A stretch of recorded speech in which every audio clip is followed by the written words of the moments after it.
Kaixo, aurten berriak 10 urte beteko ditu ekainean, eta horregatik guretzat izango da ospakizun urtea eta berrikuntza urtea.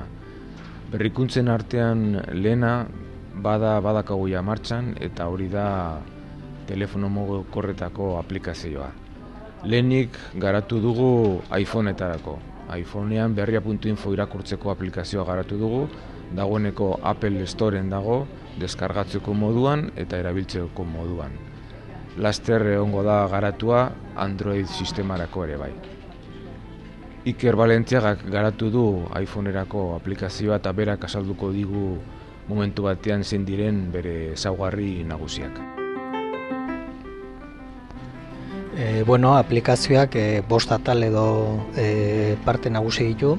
Lehena azala litzateke, bertan sartu eta berria.infoko azkeneko eguneko albistek ikusteko aukerik izango genuke.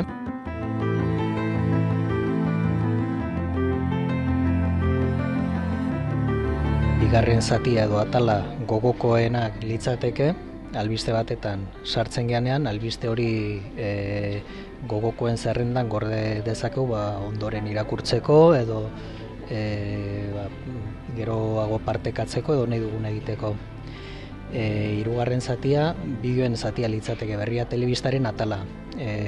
Bertan, Berria Telebistako azkeneko bideoak agertzen zaizkigu, sartutako dataren arabera, eta bertan klik eginda oso modu errexen ikusi ditzakegu gurean grabatutako azkeneko bideoak. Laugarren zatia azken ordua da, eguneko albisteen zerrenda bada, baino dataren arabera ordenatua. Hau da, sartu ala ordenatzen zaizkigu azken albiste berrienetik zarrenera.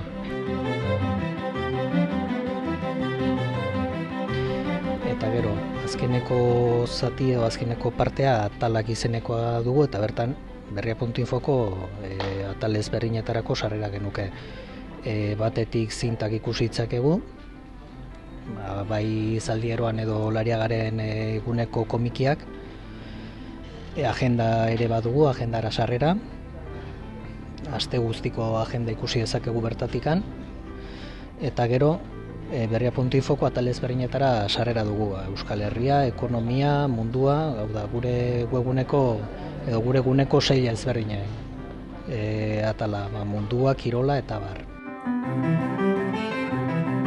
Halaxe, eta probatu, deskargatu, eta hobekuntzak baldin badazkazue komentatu, eta eguneraketetan mejoratuko ditugu aplikazio hau.